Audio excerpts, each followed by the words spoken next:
I do find a new camera always reinvigorates my photography. If I'm feeling that my photography is becoming a bit stale, a bit dull, a bit done it all before, a new camera really helps to inject some enthusiasm and really reinvigorate things and get the creative energies flowing again, and I think this one has done that for me. Well, hey everybody, thank you for checking in once again and welcome to another one. Today I'm going to show you my new mirrorless camera, and it really is quite a camera. It's replacing this one. This is my original Sony A7 that I bought in 2015. This is the A7 Mk1, the original, and I just couldn't wait to get this camera. This is the camera that I was waiting for. It's got a full frame sensor and it will shoot pretty much any lens that's ever been made, so it was ideal for me and it enabled me to begin the channel. But it is getting a little long in the tooth now. It's 8 years old. This tech moves on very, very quickly, and as well as that, this camera has got many tens of thousands of shots on it. I think it's got near to 100,000 shots on it. So I've replaced it, and I've replaced it with something kind of similar. It's a Sony. It's in that same evolution from the original A7, and why don't I just show it to you instead of whittering on about it. Where have I put it? It's over here somewhere. And here is my new camera. As you'll see, it is the Sony A7C, and I've admired this camera ever since it was released. It's small, it's got that little tiny form factor, it's sort of rangefinder-esque. It's got a little viewfinder on the corner rather than in the center. So this is a sort of an SLR style camera for the old A7, and for most of the A7s that have followed actually follow this kind of SLR style. This one, the A7C, is more of a rangefinder style. It's obviously not a rangefinder camera, it's a new sort of modern camera. So why did I buy this camera? Why stick with Sony? There are a lot of full frame cameras on offer today, so I'm going to go through with you and explain why I bought this camera and how it suits my purposes, and you might find that this is a camera that suits your purposes also. So without further ado, let's dive into it. So I'd admired this camera for quite some time, and I really kind of coveted one for many years. I've wanted one for quite a while, and they've reached the point now where the prices aren't too awful and they've become sort of more affordable. I wasn't really sure whether I should go for the A7C or not. The thing that made me primarily interested in it, as well as its small size, is on the back here, and you can see that it's got a flippy screen, and that is a vital thing for my purposes and for why I need a camera like this. When I'm filming, when I'm making a video, I need to be able to see what I'm filming, so this was a really important factor in my getting this camera. As you can see, it will look forward, it will flip forward, or you can leave it in that orientation and turn it so that it creates a screen on the back of the camera, much like most other digital mirrorless cameras. Buying this camera was a considered decision, and I wasn't really sure whether or not to go for this model. In its favour, it's got that brilliant flippy screen that can flip out to any angle, and you can see what you're shooting if you're shooting yourself or if you're filming yourself. So that was one big factor. Another important factor, you'll see it's got this Pankolar lens on it, CZJ Pankolar. So another important factor was that the camera needed to be able to shoot pretty much any lens ever made. The old vintage lenses, it had to be able to shoot, so that was a really important factor in that decision. Also, small size. I do like a small camera. That was some of what originally attracted me to the first A7, the Mk1, was that it was a fairly small camera, and this one also is pretty small. But as against that, there are various other factors that might have meant this wasn't the ideal camera for me, and I really wasn't sure whether to go for this one or not. So the negative points, without actually having handled one, the negative points reading online, firstly, what comes up a lot is this, the viewfinder. And the viewfinder is almost universally not liked online because it is a little smaller than that on the original A7 and on the other A7 models. The A7 III, 4 and 5 all have much bigger finders than this one. So I wasn't really sure what to expect. As I say, I hadn't handled the camera, and suddenly I'm reading online about these reports of the tiny viewfinder and how it's unusable. Many people said, oh, unusable, can't possibly use a viewfinder like that. Well, my analysis of this viewfinder is it's a bit smaller than the one in the A7, but it's perfectly usable, perfectly functional, absolutely no problem at all. My eyesight isn't quite as sharp as it was when I was 18, but still, this viewfinder is entirely usable, perfectly fine, and in fact, I find it to be rather a good viewfinder, so I've got no problems with it. So another thing that I had to consider was Sony colours. Sony colours are not the best. I've used Fujifilm, Olympus, Nikon, Canon, digital mirrorless cameras, and they all have better colours than the poor old Sonys, so I'm not quite sure why that should be, but Sony colours are widely known to be just that little bit flat, and they really are a little bit flat. So that was another reason why I considered maybe not staying with the Sony system. There are other full-frame mirrorless cameras now from Panasonic, from Nikon, from Canon. Pretty much all the major manufacturers do them, so there was no real reason to stay with Sony cameras as such if I wasn't really liking the colours. However, I do know Sony colours. I've used the A7 Mk1 for many years. I'm well aware what it can do and what it can't in terms of colour. It gives very nice colours with good sunlight. All cameras really need good strong light to give their best, but certainly these Sony cameras do. They work best in good strong light with sunshine. If the skies are grey, that we do very often get in the UK, then they can give slightly muddy images that aren't really that fantastic. However, I discovered while reading about this camera online, I discovered that Sony cameras, the more modern Sony cameras anyway, have a thing called picture profile function where you can change lots and lots of settings, and I've been playing around with those. And when I looked online, I found that other people had also played around with them and have managed to produce some very film-like simulations that are quite similar to the Fujifilm sims. I do love the Fujifilm sims. I'm not sure why other manufacturers can't also bake those into their cameras. Sony don't, but there is a way around the slightly less than wondrous Sony colours, which is using the picture profile settings in the menu. I'll talk about the menu in a minute, and using those picture profile settings, other people's and my own, I think I've managed to get something reasonably nice out of it. It's still early days, I'm still experimenting with colour, but I know that Sony colours can be tweaked in these more modern cameras, so that is a really good thing. I was very pleased to see that.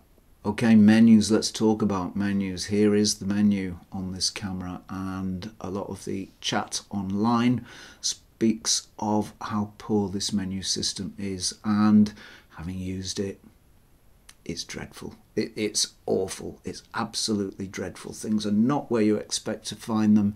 It took me ages and ages and ages just to work out how to make the when you shoot an image, how to make the image stay on screen for a few seconds. That took me a while. I had to actually go online to find out how to do that, and I had to ask Reddit how to do that. The Sony manual wasn't a great deal of help, and there isn't a paper one in the box anyway, so that is unfortunate. It's all there, you know, menus are menus, so I'm gonna have to just get used to it. But yeah, the menu system is flipping awful. Now, if I show you the top plate on this camera, you will see that compared to several other of the A7 series cameras, there are not many buttons on top of that top deck. In fact, there aren't really very many customizable buttons at all, so we have lost that on the A7C.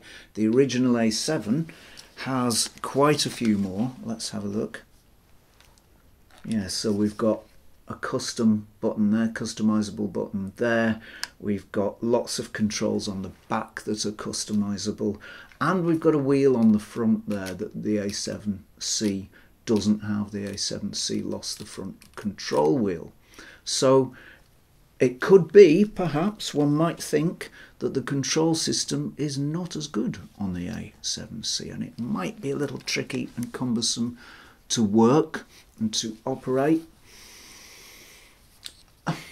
Yeah, I mean, if you've lost a control wheel and you've lost some of your customizable buttons, yes, you're going to have a little more difficulty using the camera and its systems, but it's actually not bad at all. Some of the this ring on the back has 4 functions, and I believe you can customize those. And most of the menu system is actually fairly accessible. If you press this function button here, you can see the little mini menu come up there. So all the major things are there. ISO is currently on this wheel here. So, whoops, where are we? Yeah, so that brings up the ISO setting, and you can just change that as normal, so that's pretty easy. So I've not really found the lack of controls compared to the original A7 to be anything of a problem. It's just a question of getting used to a slightly different method of operation. Yes, I would have preferred that those buttons and the control wheel had remained, but they didn't remain, and it's actually working out relatively easy to find my way to the main functions on this camera. The other menus, gosh, the main menu, that's really a bit tricky, but the simple menu, the quick menu is easily accessible, and the ISO is easily accessible, and you still have one control wheel on the back here that I think is at the moment configured to adjust the aperture, and when you're shooting in manual, shutter speed is again operated by just rotating this control wheel here. So that's nice and simple, and I'm finding my way around it, and I'm getting used to the slightly different control system. So I don't really find that anything much of a problem.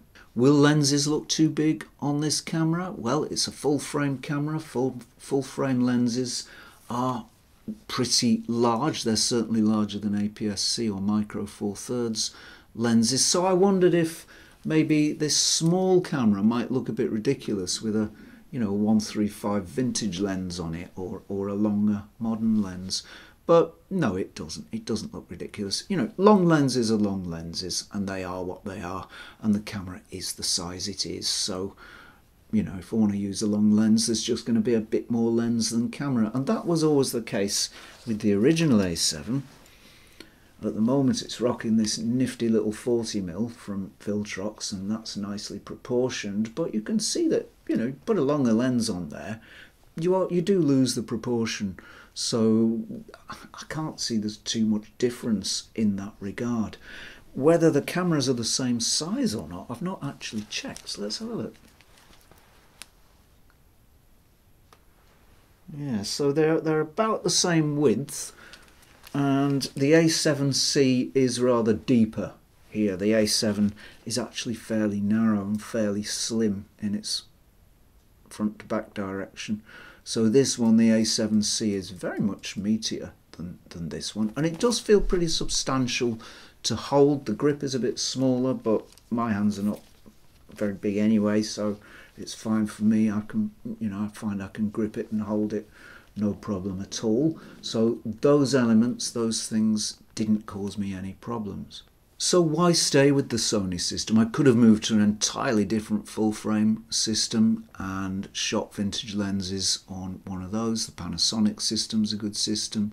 Nikon has a good system. Canon also have a pretty good mirrorless full frame camera. So why stay with Sony if the colours are not that great? The body doesn't have as many customizable features. The viewfinder is a bit smaller. Why stay with Sony? Why get this camera? Well, I always wanted one of these. I do love these little cameras. For me, small is beautiful, but I'll tell you why I stayed with it.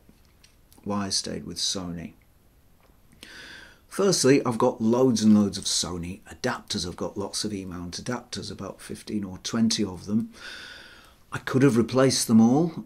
However, what used to cost a fiver does not cost a fiver anymore. You used to be able to get these adapters very cheaply for just a fiver each, or maybe £7–8 each.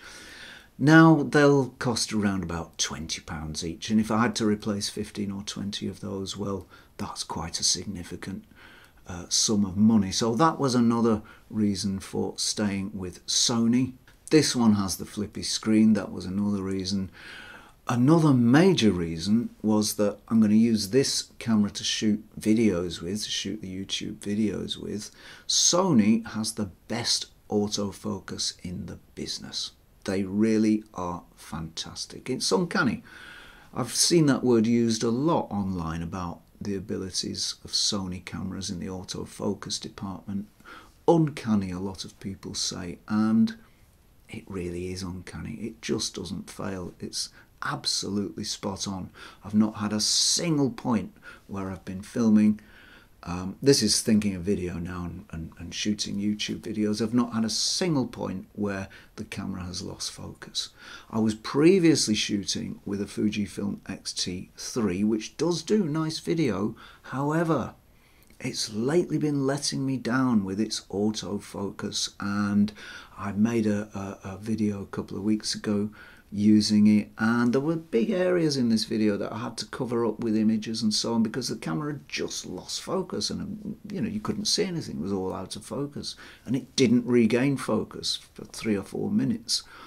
So although I love the Fujifilm cameras, and although I was having pretty good results shooting video on that, this autofocus just doesn't fail. So that is a big reason I bought this camera. Also for stills, it's very fast autofocusing for stills, much quicker than the original A7 was. That was pretty slow, but yeah, very, very good autofocus abilities was a big factor in buying this camera, along with the fact that I've got all the adapters. It's got a flippy screen. I now know I can tune and tweak the colours a little bit, and it's a beautiful little thing. I'd always wanted one, so that's why I went for one.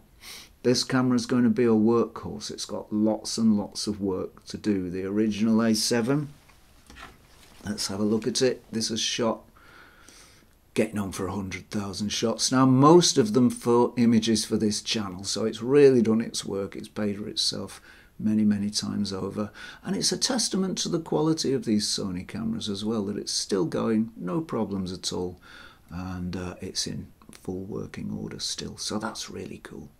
I've got lots of lenses I need to shoot on this camera, and we've got lots of videos coming up featuring new and other vintage lenses that we've not featured before on the channel, and this camera is going to do all the shots, so I'm looking forward to using it for that. A very, very beautiful little camera, and I do find a new camera always reinvigorates my photography. If I'm feeling that my photography is becoming a bit stale, a bit dull, a bit done it all before, a new camera really helps to inject some enthusiasm and really reinvigorate things and get the creative energies flowing again, and I think this one has done that for me, so I'm very, very happy with it, very, very pleased with it. Colours aren't as nice as Fujifilm colours, but Fujifilm can't autofocus quite as well, and I did need a new full frame camera. So there we are. This is going to shoot lots and lots of images for this Zenography channel, and I look forward to it very much. Okay, so I guess that is about it from me for now. Thank you very much for tuning in and watching this episode. I do appreciate everybody that tunes in, everybody that watches, everybody that engages with the channel. If you've enjoyed this episode, please do chuck us a sub. That would be appreciated. Many thanks to subscribers for your support. That is a genuine, heartfelt thank you. And many thanks also go to patrons for your support, without which this show could not be made in the way that it is. So many thanks for that. That is a genuine, heartfelt thank you. Thanks to everybody who's tuned in, given thanks, super thanks, subscribed or engaged with the channel in any way. Many thanks to everybody. As for me, that is it for now, and if you're not doing anything too worrisome, bothersome or annoying next week at around this time, please do join me for a spot more Zenography. Cheerio all.